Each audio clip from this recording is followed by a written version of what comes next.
In our previous videos, we talked about tool wraps, what they're used for, and what they're made of. In this video, we will show you how tool wraps are used. Using tool wraps properly ensures that excess air is expelled, which may otherwise contaminate the tool or die part.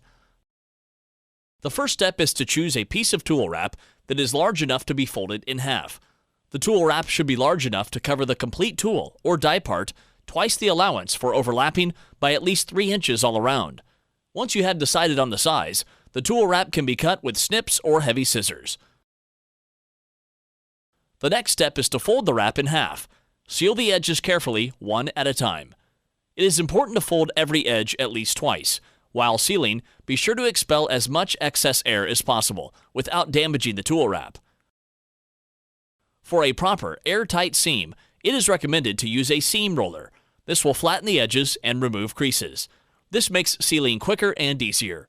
After wrapping and sealing, the part is now ready to undergo heat treatment. We hope that you found this video useful. Thank you for watching.